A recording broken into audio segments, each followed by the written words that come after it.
एक तो बड़ी मज़े की बात यह है कि तहरीक-ए-इंसाफ का इजलास हुआ जिसमें ये तय किया गया कि क्या अली अमीन गंडापुर को मिलने जाना चाहिए कि नहीं। उसमें अक्सरियत जब पूरे एक जज्बाती इमोशनल और एक टीपू सुल्तान वाली तकरीरें हो चुकी तो कुछ लोगों ने उसने मुझे कहा कि आप मेरा नाम ना लीजिएगा, खैर उसने एक उठाया सवाल कि ये बताइए कि हम जिस रास्ते पे चल रहे हैं या हम अगर नहीं करेंगे तो इस लड़ाई का बेनिफिशरी कौन होगा। 80% ने कहा मुस्लिम लीग और पीपल्स पार्टी, मतलब इत्तेहाद जो शहबाज हुकूमत है। तो उन्होंने कहा कि अगर बेनिफिशरी वो है तो फिर हम क्यों ऐसा काम करें।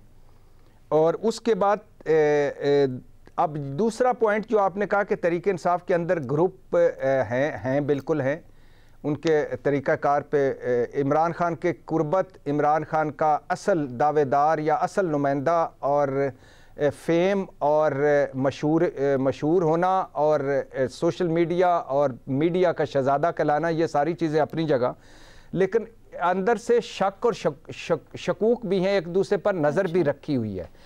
और लेकिन अब तहरीक-ए-इंसाफ सीख रही है मैडम शेख, वो उसने ये कौमी असम्बली से निकलना, सूबाई दोनों हुकूमतें ख़त्म करने के बाद बहुत कुछ सीखा है। बल्कि सुना है कि जब जेल में कहीं आमना सामना हुआ परवेज़ इलाही और इमरान खान साहब का, तो इमरान खान साहब ने कहा कि आप बहुत सारी बातें ठीक कहते थे।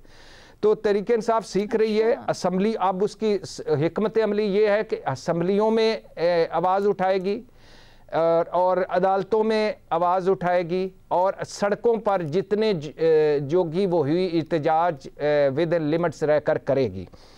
अब ये आखिरी चंद बातें कि अली अमीन गंडापुर पे जो कल तक तहरीक-ए-इंसाफ का जो कल्चर है उसमें कल तक अली अमीन गंडापुर को वो समझते थे हमारा हरावल दस्ता है, आज तनकीद कर ले, लेकिन अक्सरियत उनके साथ है। वजह ये कि KP मकरूज सूबा है और मरकज़ के अलावा नहीं चल सकता, IG, चीफ सेक्रेटरी और फिर इमरान खान से मुलाकात और फिर बेगुनाह मुकदमे, रिहाइयाँ, कैदी, ये सारी एक बड़ा अच्छा फ़ैसला किया अली अमीन गंडापुर ने। मैं तो इससे कह रहा था, शुरू से कह रहा था कि उनको वज़ीर-ए-आज़म की तकरीब हलफ बर्दारी में भी आना चाहिए था, सदर की तकरीब हलफ बर्दारी में भी आना चाहिए था। उन पर बड़ा हैवी मैंडेट है। और हाँ, एक और मैडम शेख आखिरी एक जुमला माज़रत चाहता हूँ कि किस तहरीक-ए-इंसाफ के जो हार्ड लाइनर है वो कहते हैं कि एक नोटिस मिला है ना इलेक्शन कमीशन से अली अमीन गंडापुर को कि क्यों ना वो JUI कफील निज़ामी का कि आपने जायदाद छुपाई है, तो भागम पहुंच गए हैं। तो बहुत सारी बातें हैं, लेकिन तहरीक-ए-इंसाफ सीख रही है और ये एक अच्छा फैसला है।